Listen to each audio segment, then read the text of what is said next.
Chosen one, why can't you sleep past 3 a.m. anymore? Why does your own bed feel like a stranger's house? Why, after 70, 80 years of living, does it suddenly feel like you're being hunted by something you can't name? Stop. Don't scroll. Don't move. Don't you dare close this video. Because the moment you hit play, something in the unseen realm just shifted. Heaven didn't send you here by accident. You were intercepted. And if you can feel that tightness in your chest right now, that flutter in your spirit, that strange knowing that this message was meant for you, then listen carefully. Sunday is coming for you. Not just another Sunday. Not just another church service you'll sit through half awake, wondering if God still remembers your name. This Sunday, the one staring you down in just a few days, carries a weight you don't understand yet. A finality, a reckoning, a breakthrough so violent it will shatter every delay that's been choking your life. You've been running, haven't you? Running from the calling you buried under 40 years of responsibility. Running from the dream that died when your spouse did. Running from the fire in your bones that your own children don't understand. You thought you were just tired. You thought you were just old. But what if you've been running from the very thing that's been chasing you to save you? You're not exhausted because you're weak. You're exhausted because you've been outrunning your own destiny, and heaven is done watching you flee.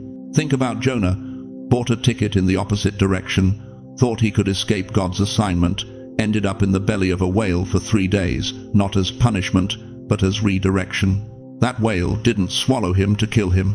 It carried him back to exactly where he was supposed to be. This Sunday is your whale, chosen one. Not to destroy you, to deliver you. I know what you're battling. The loneliness that sits at your dinner table every night, the adult children who don't call anymore, the body that's betraying you one joint at a time, the bank account that mocks you every time you check it, the creeping fear that maybe you've become invisible to your family, to your church, to God himself. But what if I told you that every closed door, every unanswered prayer, every silent night was heaven holding you back, not holding you down? What if Sunday is the day God stops protecting you from your breakthrough and finally releases it? Before I go deeper, I want to pause and thank every single one of you who has supported this message through Super Thanks. Your generosity means more than you know. You're not just giving, you're sowing seeds into a harvest that will feed souls across this nation. Whether you give or not, I'm deeply grateful for your presence here, your support, your time, your attention. It all matters. And if this message resonates with your soul, go ahead and let the Spirit lead. If your spirit is already trembling, if something ancient just woke up inside you, type, "I'm listening right now." Let heaven see your agreement. Let the angels take notice that you're not scrolling anymore, you're surrendering. Because if you knew what's scheduled for this Sunday, you wouldn't dare run another step. Why does Sunday morning feel heavier than Monday? Why do you find every excuse to skip church? Bad knee, bad weather, bad timing. Why, after a lifetime of faith, does the thought of getting close to God again make you want to run in the opposite direction? Because something broke inside you, and you've been running ever since. Listen to me, chosen one. You didn't wake up one day and decide to be distant from God. You didn't plan to become the person who sits in the back pew, arms crossed, heart locked. Something happened. Something so painful, so devastating, so confusing that your soul made a decision without asking your permission. If this is what trusting God gets me, I'm done. And you've been running ever since. But here's what you need to understand. There are 3 ways you've been running, and you didn't even know you were doing it. The first way is emotional running. You avoid the grief. You won't look at the photo albums.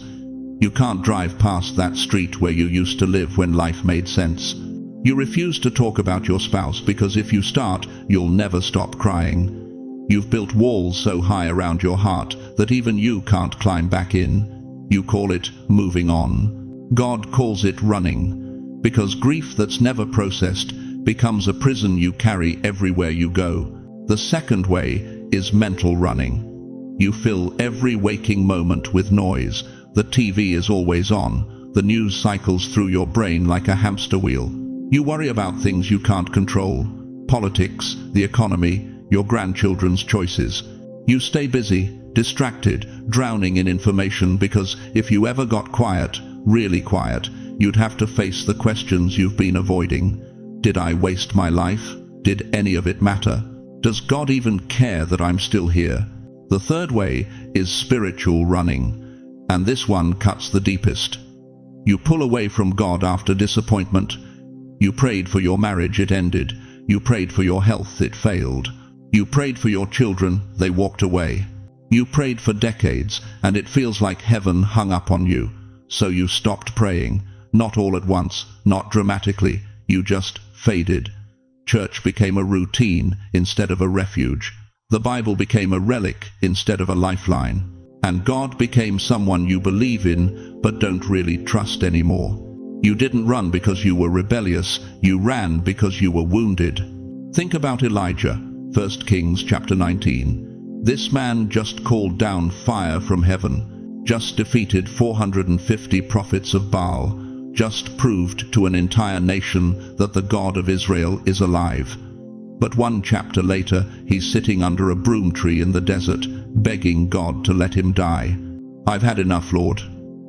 Take my life. Even prophets get tired, even warriors break, even the faithful run. But here's what wrecks me about this story. God didn't rebuke Elijah. He didn't lecture him. He let him sleep. He fed him. He whispered to him in a still, small voice. Because God knows something about you that you've forgotten. You're not made of steel. You're made of dust and divinity, and sometimes the dust gets heavy. Let me get personal for a moment. Some of you lost your spouse and part of you died with them. The bed still feels too big. The mornings still feel too quiet, and you're just going through the motions because what else is there to do? Some of you raised children who don't call anymore. They moved to different states, different lives, different versions of themselves that don't include you. And you smile when people ask about them, but inside you're screaming, I gave them everything, and now I'm nothing to them. Some of you feel invisible. You walk into rooms and no one sees you. You speak and no one listens. You've become background noise in a world that worships youth. And the cruelest part? You used to matter. You used to be the one people came to for wisdom, for strength, for answers. Now you're just old. Some of you have been praying the same prayer for 30, 40, 50 years. Same request, same faith, same hope, and nothing has changed. The diagnosis didn't reverse.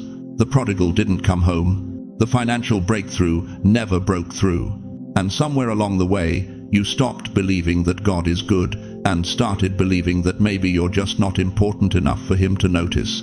If that's you, type, "That's me," right now. Don't hide it anymore. Don't pretend you're fine when you're fracturing. Let somebody see you.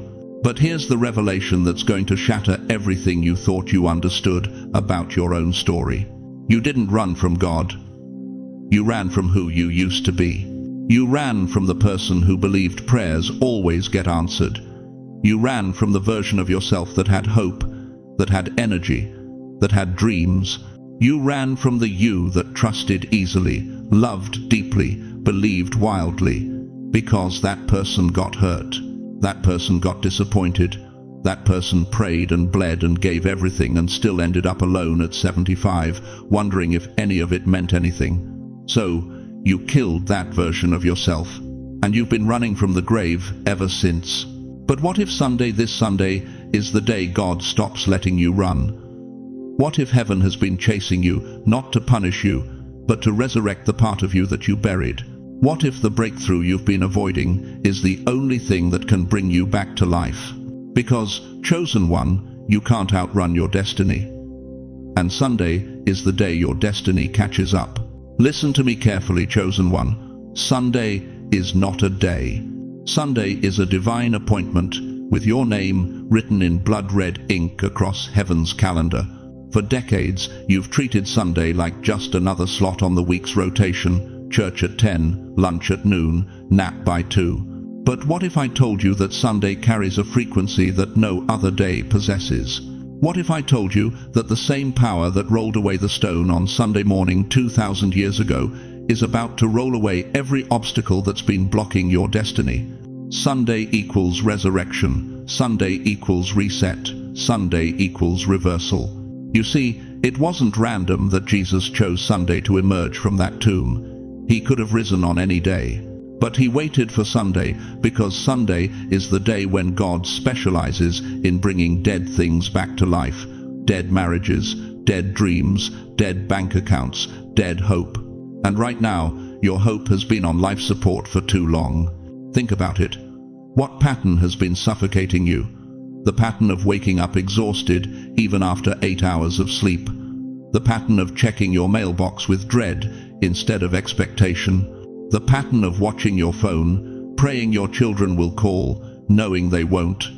The pattern of standing in your church for 50 years and still feeling invisible. These aren't just habits, beloved. These are cycles. And cycles don't break themselves. They require divine intervention. Sunday is a divine ambulance coming for your soul. You didn't call 911. But heaven dispatched it anyway because God heard something you didn't even know you were crying. He heard the silent scream behind your Sunday smile.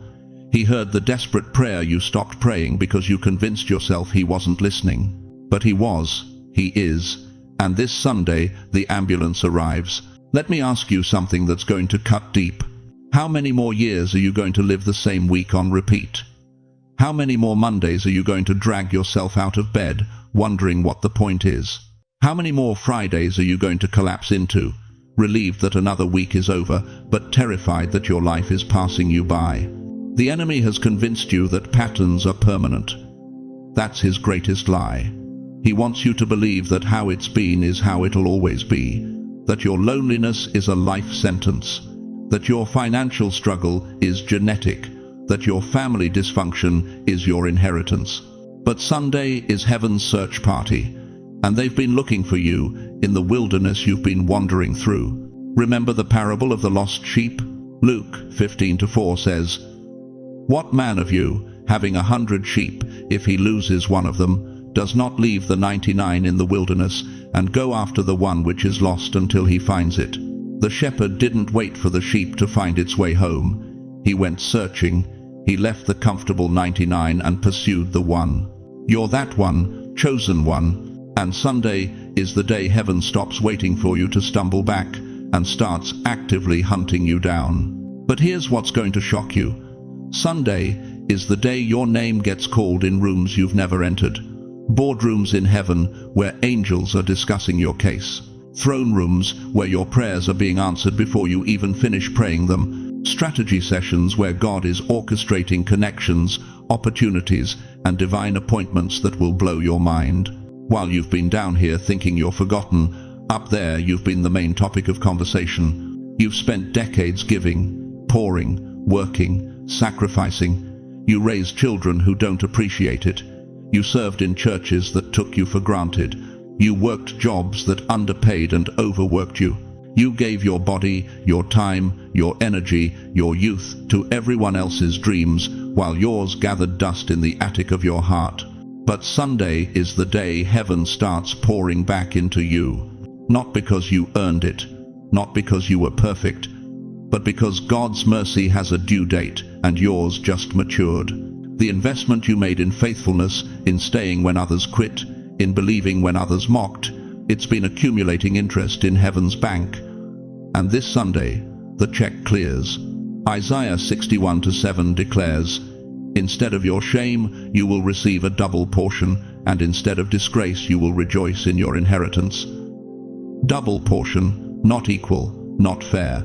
Double. God doesn't just restore what the enemy stole, he multiplies it. But here's the revelation that's going to flip your entire paradigm upside down.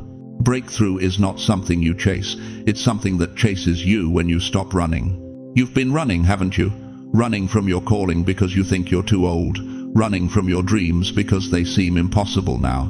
Running from God's voice because you're afraid of what he'll ask you to do. You've been like Jonah, buying tickets in the opposite direction, thinking you can outrun a divine assignment. But God doesn't chase you to punish you. He chases you to position you. This Sunday, heaven is going to corner you in the best way possible. You're going to feel it the moment you wake up, something different in the atmosphere. A weightlessness you haven't felt in years, a clarity that cuts through the fog, a knowing that whispers, "Today is the day everything changes." And when that moment comes, you'll have a choice. You can keep running, keep resisting, keep convincing yourself that breakthrough is for other people, or you can stop, plant your feet, turn around, and let Sunday catch you. Because, beloved, what's chasing you isn't destruction, it's destiny, and it's tired of watching you run from the very thing that will save your life. Type, "I'm done running right now." Say it out loud as an act of surrender. Let heaven hear your voice declaring that the chase is over, the hiding is finished, and you're ready to be found.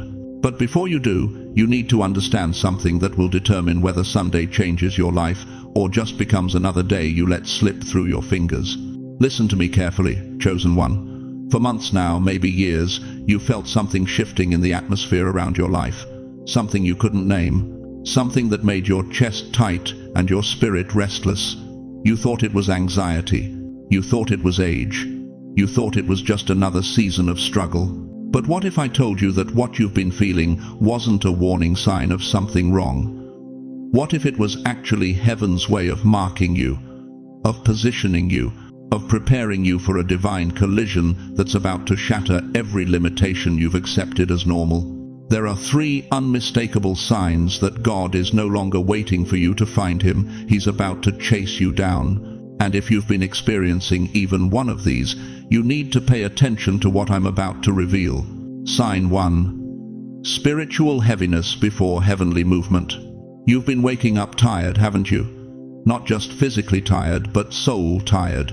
The kind of exhaustion that 8 hours of sleep can't touch. You open your eyes at dawn, and the weight is already there, pressing down on your chest like an invisible hand. And the memories.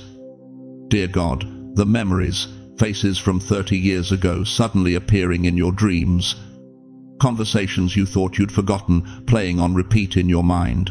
People you haven't thought about in decades, suddenly crossing your thoughts every single day. You think it's your mind deteriorating. You think it's just old age playing tricks on you. But what if those memories aren't random? What if heaven is pulling up your past because Sunday is the day God settles old accounts? What if he's showing you where you've been so you can finally see where you're going? The Bible tells us in Joel 2:28, "I will pour out my spirit on all people. Your old men will dream dreams, not remember dreams, not reminisce about dreams, will dream dreams," present tense, active, alive. That heaviness you're carrying, that's not depression, beloved. That's the weight of glory descending. Clouds always form before the rain. And you've been living under a cloud for months because heaven has been preparing to pour out something so massive, your natural body had to be conditioned first just to contain it. But here's what breaks my heart. Most people in this exact position give up right before the breakthrough. They're carrying the weight of the rain cloud, but they walk away before the first drop falls. They're standing on the edge of the Red Sea, complaining about being trapped, never realizing God brought them there specifically to show them a miracle. Are you going to be one of those people? Or are you finally ready to understand that your exhaustion isn't the end? It's the announcement that something divine is about to begin. Sign 2. Divine interruption. Now let me ask you something that might sting. How many plans have fallen apart in the last few months? How many times did you try to move forward only to hit a wall you didn't see coming? Your daughter was supposed to visit, but she cancelled. Again. You were finally going to take that trip, but your health flared up at the last minute. You applied for that part-time job to make ends meet, but they went with someone younger. Every door you approached slammed shut before you could even knock. And you've been blaming yourself, haven't you? Thinking you're cursed.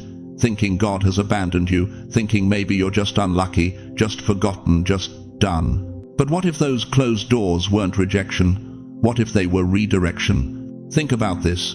When God wanted to speak to Moses, where did he do it? On a mountain, alone. away from everything Moses knew.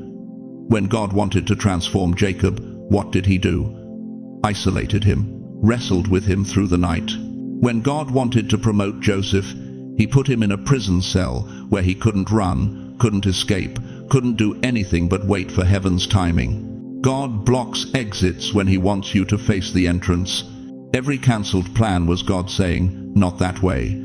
Every closed door was him saying, "Not yet." Every moment of forced stillness was heaven positioning you in the exact spot where Sunday's miracle can find you. Proverbs 16:9 says it plainly, "In their hearts humans plan their course, but the Lord establishes their steps."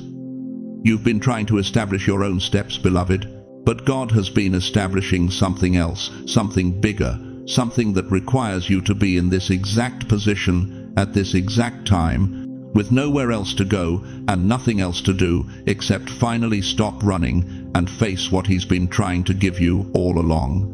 Your forced stillness wasn't punishment, it was preparation. Sign 3, holy restlessness. But the third sign, this is the one that will confirm everything I've just told you. You've been waking up at 3 a.m., haven't you? Not to use the bathroom, not because of pain. You wake up and your eyes are wide open, your heart is racing, and there's this presence, this awareness, this feeling that you're not alone in that dark room. Some of you have been terrified by it. You've been praying against it, rebuking it, asking God to make it stop. But what if what you've been rebuking is actually the very presence of God himself, trying to get your attention in the only hour when the world is finally quiet enough for you to hear him? The Bible tells us in Psalm 63:6, "On my bed I remember you, I think of you through the watches of the night." David didn't stumble into those midnight encounters. God orchestrated them. Because there's something about 3 a.m., that hour when the world sleeps, but heaven is fully awake, that makes the veil between the natural and supernatural paper thin. You feel watched because you are being watched, not by demons, not by darkness, but by the eyes of the Almighty, who has been waiting for you to finally be still enough, quiet enough, desperate enough to have the conversation he's been trying to have with you for years. That restlessness in your spirit, that constant sense that there's more, that you're missing something, that you're supposed to be doing something but you can't figure out what. That's not confusion, beloved. That's your spirit pacing back and forth because destiny has been knocking on the door of your life and you keep pretending you don't hear it. Your spirit keeps pacing because destiny keeps knocking. But here's the truth that's going to shatter everything you thought you knew about your situation. For years, you've been running from the enemy. Running from pain, running from disappointment, running from the fear that maybe God's promises weren't really for you. But this time, this Sunday, the tables have turned. The enemy chased you for years. But this time, heaven is the one chasing you. And when God decides to chase you down, there is no cave deep enough, no distance far enough, no excuse strong enough to keep you from the destiny he's already prepared. Sunday isn't coming to judge you. Sunday is coming to claim you, to overtake you, to corner you with so much grace, so much favor, so much supernatural intervention that you'll finally stop running and surrender to the very thing you've been afraid to believe was actually yours all along. If these 3 signs have been marking your life, if you recognize yourself in what I've just described, then you need to make a decision right now. Comment, "Heaven, I'm ready," and let the spiritual realm see your surrender. Because what happens next requires your agreement. And what's about to happen on Sunday will prove that every delay, every closed door, every moment of heaviness was actually God backing up to get a running start at the breakthrough he's about to crash through your life. Listen to me, beloved. I need to tell you something about running that nobody else will say to your face. You've been fleeing for so long, you've convinced yourself that motion equals purpose, that exhaustion equals faithfulness, that if you just keep moving, keep serving, keep pretending everything's fine, eventually God will catch up and make sense of it all. But what if the breakthrough you've been chasing has been standing still, waiting for you to stop? Let me take you back to a moment that changed everything. Picture Jonah, Not the Sunday school version with the cute whale, but the real man, terrified, rebellious, running so hard from God's call that he bought a ticket to Tarshish, the ancient world's version of as far away as I can possibly get. He thought distance would save him. He thought if he could just outrun the assignment, maybe God would pick someone else. But here's what breaks my heart about Jonah's story and yours. The storm that hit his ship wasn't punishment, it was pursuit. God didn't send that tempest to destroy Jonah. He sent it to redirect him. And when Jonah finally stopped running, when he finally surrendered and said, "Throw me overboard," that's when the whale came, not as his grave, but as his grace. 3 days in darkness, but it was carrying him back to exactly where he belonged. You've been in your own belly right now, haven't you? That apartment that feels too empty since they passed. That retirement that turned into isolation instead of rest. That church pew where you sit invisible while younger voices make all the decisions. You thought you were drowning. But what if you've been in the whale, and Sunday is when you finally get spit out onto the shore of your destiny? Now look at Moses, 80 years old, 80, standing in front of a burning bush in the middle of nowhere, arguing with God about why he's too old, too slow, too unqualified. "Send someone else," he begged. But God said something that should shatter every lie you've believed about your age. Now you're ready. Now you understand suffering. Now you know what it means to depend on me completely. Moses spent 40 years thinking he was a prince, another 40 years thinking he was a nobody. But at 80, when society would have put him in a nursing home, God said, "Now you're prepared to deliver nations." The burning bush didn't appear when Moses was young and strong and confident. It appeared when he was old and broken and humble. Your age is not your limitation. Your age is your qualification. Think about Abraham, 75 when God called him to leave everything, 100 when Isaac was born, 100, Sarah was 90, laughing at the impossibility of it all. But God specializes in impossible biology, doesn't he? He waited until their bodies were dead, until hope was a distant memory, until everyone had given up, and then he moved. Because the greater the impossibility, the greater the glory when heaven finally acts. And Anna, oh, Anna breaks me every time. 84 years old, widowed after just 7 years of marriage. She could have become bitter, could have given up, could have spent her final years angry at God for taking her husband so young, but instead she planted herself in the temple, day and night, fasting and praying, waiting for something she'd never seen but absolutely believed was coming. And then, one ordinary day, Mary and Joseph walked through those temple doors, carrying a 6-week-old baby. Everyone else saw a poor couple with an infant. But Anna, 84-year-old Anna, she saw the Messiah. She saw the redemption of Israel. She saw what decades of faithful waiting had prepared her to recognize. Luke 2:38 says she gave thanks to God and spoke about the child to all who were looking forward to the redemption of Jerusalem. Your years weren't wasted, chosen one. They were preparation. Every closed door taught you to trust God's timing. Every disappointment deepened your dependence. Every loss expanded your capacity to recognize what really matters. But let me tell you something that's going to cut deep. God hid you to protect you. You weren't stuck, you were being preserved. You weren't forgotten, you were being prepared. Think about it. What would have happened if you'd gotten everything you wanted at 40? Would you have had the wisdom to steward it? The humility to sustain it?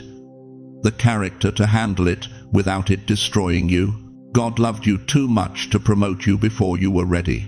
Every year of waiting was adding weight to your anointing, depth to your wisdom, fire to your authority. Caleb understood this. At 85 years old, 85, when everyone else was talking about retirement, Caleb was talking about conquest. Joshua 14:12 records his words, "Give me this mountain, not give me a rocking chair. Not give me an easier assignment. Give me this mountain. Give me the giants. Give me the impossible." Because Caleb knew something you're about to remember. The battles you've already survived have made you dangerous. The fires you've walked through have made you fireproof. The years you've endured have made you unstoppable. Heaven refuses to let you die without seeing what was promised to you. This is not theory anymore, beloved. This is your reality. Sunday is the day God stops protecting you from your breakthrough and finally releases it. The whale is about to spit you out. The burning bush is about to speak your name. The impossible is about to bow to the faithful. So let me ask you, are you going to keep running, or are you finally ready to stand still and let heaven catch up? Right now, wherever you are, lift your hand, not because I told you to, but because your spirit knows this is your moment. Type, I receive my Sunday. Let heaven see your surrender. Let the angels witness your yes. Because what's about to happen next will prove that your best days were never behind you. They were just waiting for you to stop running long enough to receive them. Let me tell you about someone I saw last week in Central Park. An old man had to be pushing 85, sitting on a bench near the reservoir. Runners were flying past him. Young ones with their fancy shoes and their fitness watches, tracking every mile like it's some kind of salvation.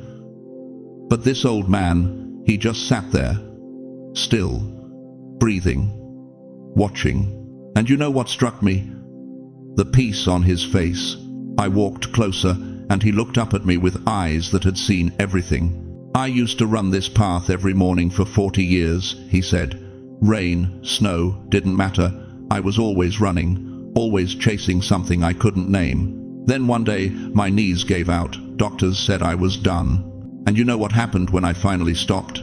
He smiled. Not a sad smile. A knowing smile.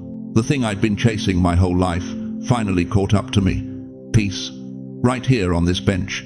Been waiting for me the whole time. Chosen one. Your entire life has been a marathon through storms. You've been running since you were young, running to prove yourself, running to provide, running to protect, running to survive. You ran through your 20s building a career. You ran through your 30s raising children. You ran through your 40s holding a marriage together. You ran through your 50s burying parents. You ran through your 60s watching everything you built start to crumble. And now here you are 70, 75, 80 years old, and you're still running, still trying to fix your adult children's problems, still trying to earn approval from people who stopped noticing you years ago, still trying to outrun the grief that sits in your chest like a stone. But breakthrough does not meet the runner. It meets the one who finally stops to look up. You want to know why that blessing you've been praying for hasn't arrived? Because you keep running past it. You want to know why that peace you've been begging God for feels so far away. Because peace doesn't chase, it waits. And you haven't stopped long enough to let it catch you. Think about Martha in the Bible. Running around that kitchen, frantic, frustrated, doing everything for Jesus, while her sister Mary just sat at his feet. And what did Jesus tell her? Martha, Martha, you are worried and upset about many things, but few things are needed, or indeed only one. Only one thing, stillness in his presence. But you've spent your whole life believing that if you stop, everything will fall apart. If you stop, the family will crumble. If you stop, the money will run out. If you stop, you'll have to face the thing you've been running from your entire life. The grave you never healed from. Maybe it's the grave where you buried your first child. Maybe it's the grave where you buried your dreams when your spouse walked out. Maybe it's the grave where you buried your dignity when the company let you go after 30 years. Maybe it's the grave where you buried your faith when your prayers seemed to bounce off heaven's ceiling like rubber balls. You've been running from that grave because you thought if you just kept moving, kept busy, kept distracted, you'd never have to go back there. You'd never have to feel that pain again. You'd never have to face what you lost. But here's what's going to wreck you this Sunday. God is meeting you at that grave, and he's calling your name the same way he called Lazarus. Do you remember that story? Lazarus had been dead for 4 days. 4 days! His sisters were devastated. Everyone had given up hope. The body was already decaying. The smell was unbearable. It was over. Finished. Too late. But Jesus showed up anyway. He didn't show up on day one when there was still a chance. He showed up on day 4 when it was absolutely impossible. And he stood outside that tomb and did something that defied every law of nature. He called a dead man by name. "Lazarus, come forth." And that man who had been dead for 4 days walked out of that grave, still wrapped in burial clothes, still smelling like death, but alive, breathing, resurrected. This Sunday, God is standing outside the tomb of every dream you buried, every hope you surrendered, every part of yourself you thought was dead and gone, and He's calling your name. But here's the part you need to understand. Lazarus couldn't come forth while he was still trying to save himself. He had to be completely dead, completely finished, completely out of options. Only then could resurrection power do what resurrection power does. You've been running because you still think you have strength left. You still think you can fix this on your own. You still think if you just push a little harder, pray a little longer, try a little more, you'll break through. But heaven is not waiting for your strength, beloved. Heaven is waiting for your stillness. The psalmist knew this. "Be still," he wrote in Psalm 46:10, "and know that I am God." Not be busy and know that I am God. Not be productive and know that I am God. Be still. The Hebrew word for be still is rapha. It means to let go, to release, to stop fighting, to surrender. This Sunday is your rapha moment. The moment you finally stop running long enough to let heaven catch you. The moment you finally release your grip on control and let God be God. The moment you finally surrender the fight and discover that the battle was never yours to begin with. Right now, I need you to do something. Don't think about it. Don't analyze it. Just do it. Place your hand on your chest. Feel that heartbeat. That's not just biology. That's the rhythm of a God who has kept you alive through everything that should have killed you. Every betrayal, every loss, every night you wanted to give up. He kept your heart beating because your story isn't over. Now whisper these words out loud. Let heaven hear your surrender. I'm still, I'm here, I'm ready. Say it again. I'm still, I'm here, I'm ready. Because Sunday is not coming to find you running. Sunday is coming to find you still. But what happens when you finally stop running and heaven finally catches you? Now, listen to me carefully, chosen one. You can't just sit there and wait for Sunday to rescue you like some cosmic lottery ticket. Breakthrough doesn't fall from the sky while you're scrolling Facebook in your pajamas at noon. It's not a prize for the passive. It's a door that only opens when you move toward it. Heaven is chasing you, yes, but you've got to stop running long enough to turn around and face what's coming. So here's what you're going to do between now and Sunday morning. Not suggestions, not nice ideas if you have time. These are your marching orders, straight from the throne room. 7 steps that will position your spirit to receive what God has been holding back until you were ready. Step 1. Sit still for 7 minutes every morning until Sunday arrives. Just 7 minutes. I know your mind races. I know you're used to filling every second with noise, the TV, the radio, the phone calls to children who don't answer. But God can't speak over the static. Psalm 46:10 says, "Be still and know that I am God." Not be busy, not be distracted, be still. Set a timer if you have to. Sit in that chair by the window, put your hands on your knees, and let the silence do its work. You're not meditating into some new age nonsense. You're making space for the voice that's been trying to reach you for decades. Step 2. Speak aloud, I mean out loud. Don't just think it, I'm not running anymore. Say it when you wake up. Say it when you're making coffee. Say it when fear tries to convince you that Sunday will be just another disappointment. Your voice carries authority in the spiritual realm.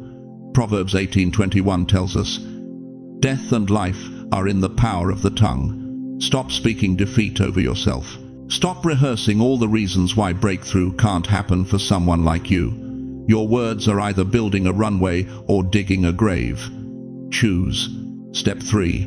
Write down one thing you must release. Not 10 things, not a list of every regret since 1968. One thing. The grief that's been sitting on your chest since your spouse died. The guilt over the mistakes you made, raising your kids. The regret about the dreams you buried under bills and responsibility. Write it on a piece of paper. Be specific. Name it. Then, and this is crucial, burn it. Tear it up. Flush it down the toilet. I don't care. But physically release it. Because you can't carry new wine in old wineskins, and you can't receive Sunday's breakthrough while clutching yesterday's baggage. Step 4. Forgive one person by name every day until Sunday. Not in your head, out loud. I forgive John for walking away when I needed him. I forgive Mary for choosing her husband's family over me. I forgive myself for not being the parent I wanted to be. This isn't about feelings. This is about obedience. Matthew 6:15 is crystal clear. If you do not forgive others their sins, your Father will not forgive your sins. You want heaven to chase you? Stop running from the people who hurt you. Unforgiveness is a chain, and God won't chase someone who refuses to be free. Step 5. Read Psalm 23 slowly, not like you've read it 1,000 times. Like you're 87 years old and you finally understand what it means to walk through the valley of the shadow of death. The Lord is my shepherd, I shall not want. Do you believe that? When the bank account is thin and the medical bills are thick, do you really believe you shall not want? He makes me lie down in green pastures. When was the last time you rested without guilt? He restores my soul. Not your circumstances first, your soul. Read it like your life depends on it. Because it does. Step 6. Bless one stranger or family member intentionally every single day. Not with money though. If God leads you, obey. Bless them with words. Call that grandchild who never answers. Leave a voicemail anyway. Tell the cashier at the grocery store that you're praying for her today. Smile at the neighbor who's been ignoring you since the election. You think blessing others is about them? No, it's about you becoming the kind of vessel God can pour through. Luke 6:38 promises, "Give, and it will be given to you. A good measure, pressed down, shaken together and running over." You can't receive overflow while living with a closed fist. Step 7. Prepare your testimony right now, before anything happens. Write down what you're going to say when Sunday breaks you wide open. God delivered me from. God restored. God turned my mourning into dancing. Faith isn't waiting to see what happens. Faith is declaring what will happen before your eyes can see it. Hebrews 11:1 tells us, faith is confidence in what we hope for and assurance about what we do not see. Stop waiting for proof. Become the proof. You see, beloved, breakthrough is not a miracle you wait for. Breakthrough is a place you walk into. And you've been standing at the door for years, wondering why it won't open, when all along God's been waiting for you to turn the handle. Sunday is coming, whether you prepare or not. The question is, will you be ready when it arrives? Type, "I'm walking into Sunday right now," not later. Not when you finish the video. Right now. This is your covenant with heaven. This is you telling the Almighty that you're done running, done waiting, done making excuses. The angels are watching, the enemy is listening, and God is leaning in to see if you mean it. Because what's waiting for you on the other side of Sunday will require every ounce of preparation you've done this week. And if you knew what's standing at that door, ready to walk into your life, you'd start running toward it instead of away from it. Listen to me, chosen one. There's a law operating in the spiritual realm that most people never discover, and it's the reason you've felt stuck for so long. It's the reason your prayers seem to echo in empty air. It's the reason you wake up every morning carrying yesterday's weight into today's battles. Here's the law. Heaven never arrives empty-handed, but heaven never leaves empty-handed either. God doesn't just show up to comfort you and walk away. No, when the Almighty steps into your situation, He comes to make a trade, an exchange, and what He takes from you and what He gives back will leave you unrecognizable by Monday morning. But you have to stop running first. You see, as long as you're running, God can't catch you to heal you. As long as you're hiding, Heaven can't find you to restore you. As long as you're fleeing from your calling, your destiny stays locked in the vault of unfulfilled purpose. This Sunday, this specific Sunday that's coming toward you like a freight train, God is saying, enough, the chase is over. Now we trade. Let me tell you what heaven is about to remove from your life. 7 things, 7 spiritual tumors that have been eating you alive from the inside out. First, heaven is taking your shame, that shame about the marriage that failed, that shame about the children who turned out different than you prayed, that shame about the career that never launched, the ministry that never materialized, the dreams that died in your chest. Isaiah 61:7 says it plainly. Instead of your shame, you will receive a double portion. God doesn't just cover your shame, He removes it and doubles your honor. Second, heaven is removing your regret. All those decades you spent saying, what if I had, and if only I could have. Regret has been playing a horror movie in your mind on repeat for 20, 30, 40 years. But Joel 2:25 declares, I will restore to you the years that the swarming locust has eaten. God doesn't just forgive your past, He redeems your time. Third, heaven is extracting your fear of aging, that terror that whispers, you're too old now, you missed your window, your body is breaking down, your mind is slowing, you're irrelevant. But Psalm 92:14 destroys that lie. They shall still bear fruit in old age, they shall be fresh and flourishing. God doesn't retire His warriors, He refines them. Fourth, heaven is lifting your guilt toward your children. That crushing weight you carry because your kids don't call, don't visit, don't understand you. That guilt that says you failed as a parent. But Proverbs 22:6 promises, train up a child in the way he should go, and when he is old, he will not depart from it. Their journey isn't over, neither is yours. Fifth, heaven is draining your emotional exhaustion. You're tired of being tired, tired of pretending you're okay, tired of carrying everyone else's burdens while your own soul is suffocating. Matthew 11:28 is Jesus speaking directly to you right now. Come to me, all you who labor and are heavy laden, and I will give you rest. Not rest after you die. Rest while you're still breathing. Sixth, heaven is demolishing your loneliness.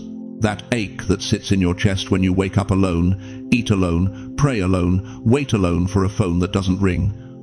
But Psalm 68:6 says, God sets the solitary in families. Your isolation has an expiration date, and it's Sunday. Seventh, heaven is shattering the illusion of being forgotten. That lie that says God moved on without you, that your name fell off His list, that younger people matter more. But Isaiah 49:15, 6 settles it forever. Can a mother forget her nursing child? Yet even if she could forget, I will not forget you. See, I have inscribed you on the palms of my hands. You're not an afterthought, you're engraved on His skin. Those 7 things? Gone, removed, extracted from your spiritual DNA this Sunday. But here's where the exchange becomes glorious. God doesn't just take, He returns 7-fold. He returns rest, not sleep rest. The kind of rest that settles in your bones, even when circumstances are chaotic. He returns clarity. Suddenly you'll know what to do, who to trust, where to go. The fog lifts, the confusion clears. He returns purpose. That fire you thought died, it wasn't dead, it was dormant, and it's about to ignite with such force that you'll wonder how you ever lived without it. He returns confidence. Not arrogance, confidence.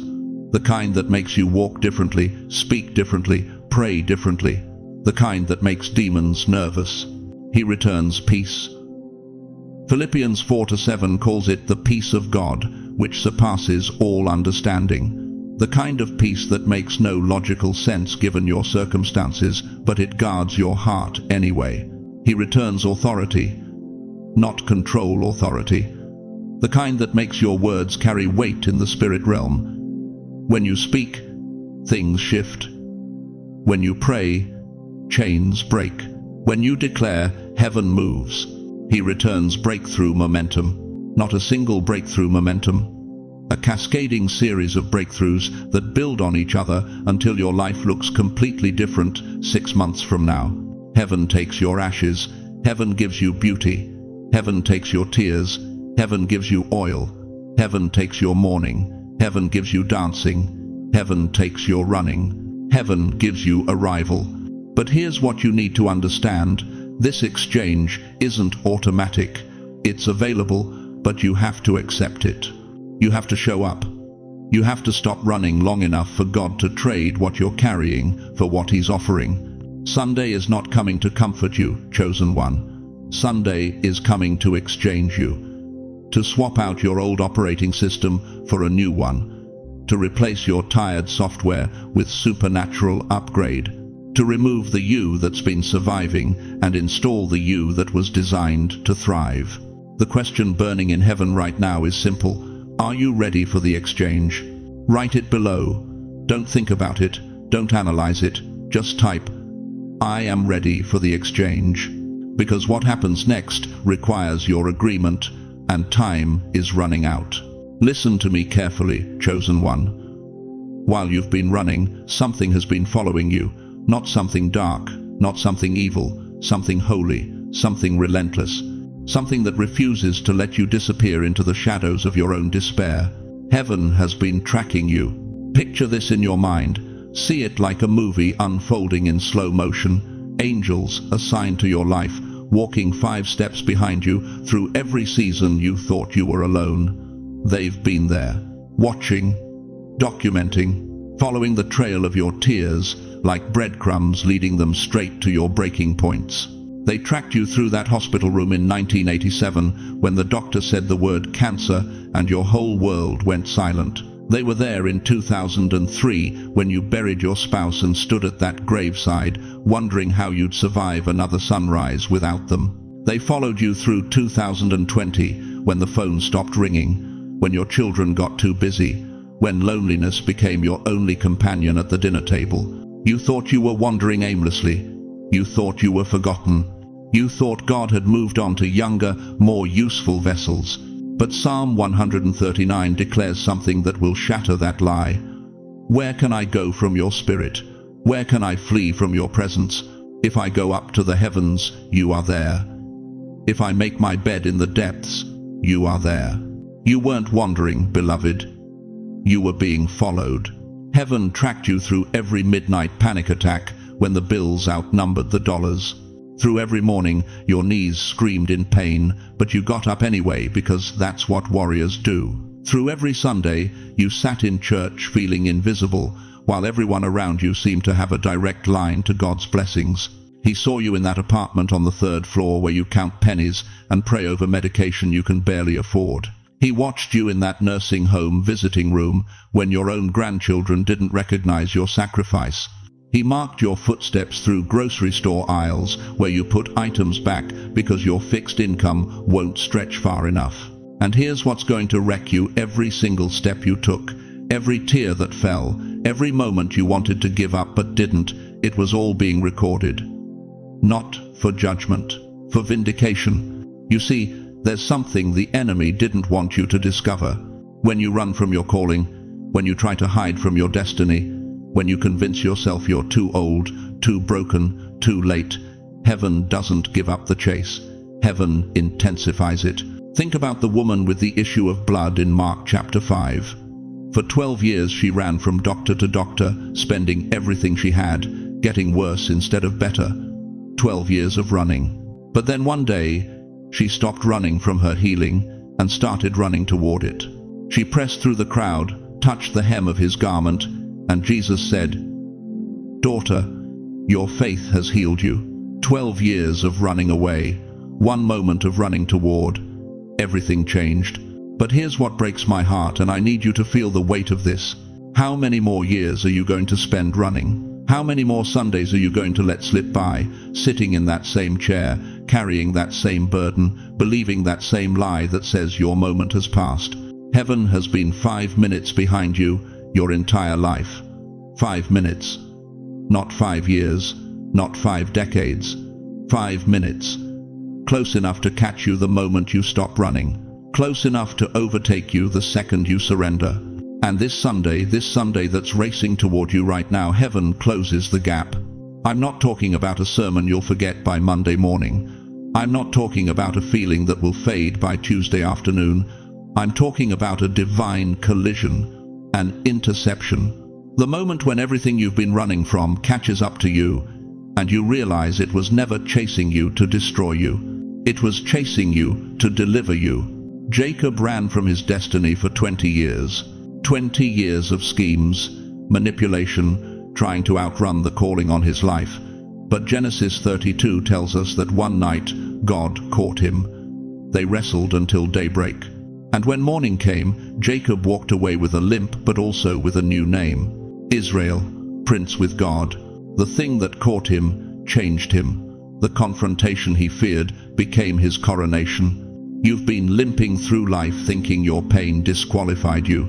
But what if your limp is proof that you've wrestled with God and survived? What if your scars are evidence that heaven has been chasing you because you carry something this generation desperately needs? Right now, say it aloud. Don't just think it. Speak it into the atmosphere of your living room, your bedroom, wherever you are. Say it. Catch me, Lord. Say it again. Catch me, Lord. One more time, and mean it. Catch me, Lord. Because, beloved, when heaven catches you, everything changes. Your perspective shifts. Your purpose clarifies. Your pain transforms from a weight into a weapon. The very things that tried to break you become the testimony that will break chains off others. But you have to stop running. You have to turn around. You have to let Sunday be the day you finally stand still long enough for heaven to overtake you. The angels tracking your footsteps are picking up their pace. The divine search team is closing in. And this Sunday, this appointed, anointed, orchestrated Sunday, is the day the chase ends and your breakthrough begins. The question that will determine everything is this: when heaven finally catches you this Sunday, will you fight it or will you surrender to it? Listen to me, chosen one. You can't walk into Sunday carrying the weight you've been dragging for the last 40 years. You just can't. Heaven won't force its way into a heart that's cluttered with unforgiveness, regret, and the ghosts of every person who ever hurt you. Breakthrough doesn't enter a cluttered heart. That's not theology, that's reality. And if you've been wondering why your prayers seem to bounce off the ceiling, why your faith feels like it's running on empty, why God feels 1,000 miles away, it's not because he moved. It's because your heart is so full of yesterday's pain that there's no room for tomorrow's promise.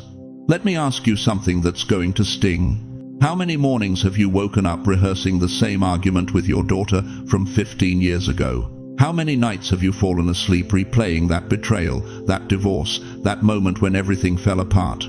How much of your mental and spiritual energy is being burned up, maintaining grudges against people who don't even think about you anymore?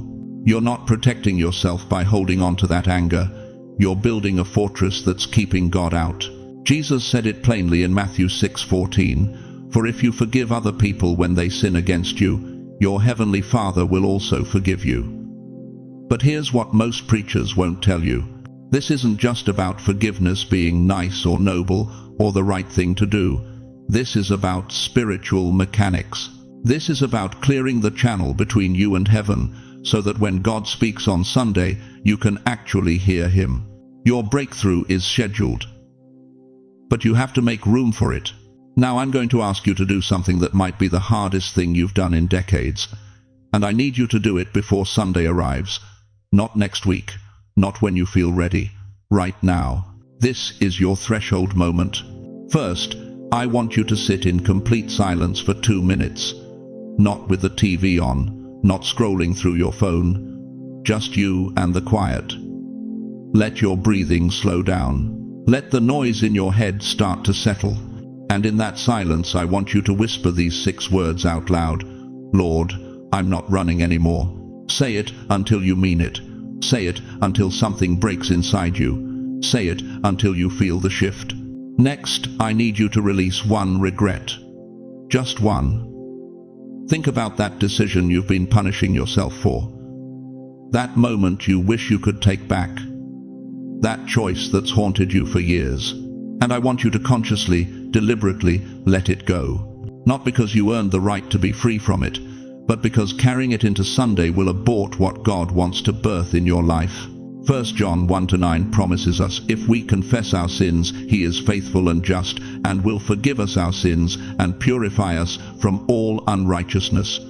God's not holding your past against you. You are, and it's time to stop. But here's where it gets hard. Here's where most people turn back. I need you to bless someone who hurt you. Not in some fake, religious way where you're pretending everything's fine. Maybe it's your ex-spouse who left you for someone younger.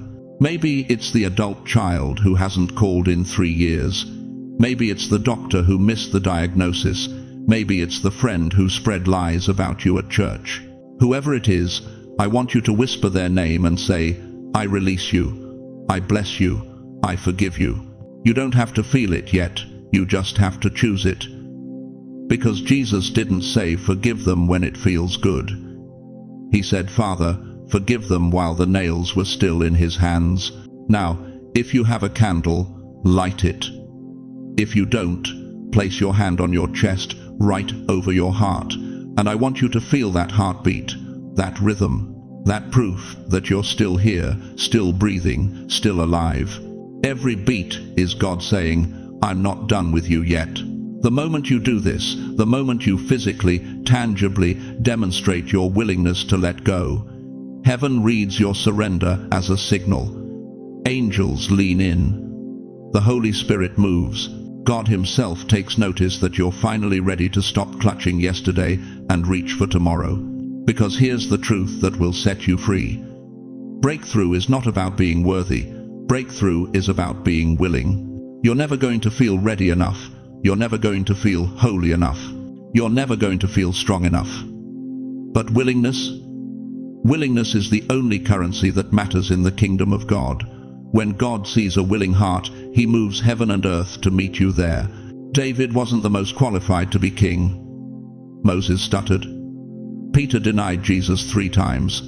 Paul murdered Christians. But they were willing. And their willingness changed history. Your willingness will change your Sunday. So right now, right here, before you move on to the next part of this message, I need you to do something. Type 3 words in the comments, I'm willing, not I'll try, not maybe, just I'm willing, because heaven moves where willingness lives. And when God sees your willingness in that comment section, He's going to respond with breakthrough. You didn't even know how to pray for. This is your threshold, chosen one. You can't skip this step. You can't bypass this moment. What you do right now will determine what happens Sunday morning. Are you willing to let go so God can fill you up? Are you willing to stop running so heaven can finally catch you? Are you willing to trust that what's coming is worth releasing what's been? Because if you are, Sunday isn't just another day on the calendar. Sunday is your coronation, your vindication, your resurrection morning. But first, you have to cross this threshold. And the door is open right now. Chosen one, as we come to the end of this sacred moment together, I need you to remember 3 things that will carry you into Sunday and beyond. First, your breakthrough isn't dependent on your perfection, it's dependent on your willingness. Heaven doesn't require you to have it all together. Heaven requires you to show up with open hands and a surrendered heart. Second, every delay, every closed door, every silent season wasn't God punishing you. It was God positioning you. He's been holding back your breakthrough until this exact moment when you're finally ready to receive it without it destroying you. And third, Sunday isn't just another day. It's your appointed time, your divine intersection, the moment when heaven stops chasing and starts delivering. But I need you to hear this with everything in you. You are not walking into Sunday alone. The same God who split the Red Sea, who made the sun stand still, who raised Jesus from the dead, that God is still working in your life right now. He hasn't forgotten your name. He hasn't abandoned your story. And He's about to prove His faithfulness in ways that will leave you speechless. Beyond that, you have this community. Thousands of brothers and sisters who understand your struggle, who've walked your path, who are ready to stand with you in prayer. You are not isolated. You are not invisible. You are seen, you are loved, and you are covered. So, let me ask you this. If God has brought you this far through every valley, every storm, every season that tried to break you, why would He abandon you now at the threshold of your greatest victory? Before you go, let me pray over you with the authority of someone who has watched God move mountains in impossible situations. Heavenly Father, I place my hand on the shoulder of every person hearing these words right now. Lord, you see them. You know their battles, their tears, their silent screams in the middle of the night. But you also see their breakthrough. It's already written. It's already done. And this Sunday, you're going to manifest it in ways that shock them, heal them, and restore everything the enemy has stolen. Father, give them strength for the waiting, peace for the wondering, faith for the impossible. Open doors that no man can shut, close doors that lead to destruction. Surround them with your presence so powerfully that fear has no place to land. Let them feel you right now, your love, your power, your faithfulness, wrapping around them like a blanket. And Lord, let this Sunday be marked in their memory forever as the day everything shifted, the day heaven stopped holding back and started pouring out, the day their life went from barely surviving to fully thriving. In Jesus' mighty name, Amen. Now, I need you to do something. Comment below and tell us what you're believing God for this Sunday. Ask questions, share your heart. This community will surround you with prayer. And if this message touched your soul, share it with someone who needs to hear that their breakthrough is coming. Someone who's been running, hiding, believing the lie that their time has passed. Thank you for staying with me through this entire journey. Thank you for opening your heart to receive what God wanted to pour into you today. If you haven't already, subscribe to this channel and hit that notification bell, because your breakthrough journey is just beginning and we're walking it together. You are chosen, you are loved, and Sunday is yours. God bless you mightily. Now go receive what's already been released.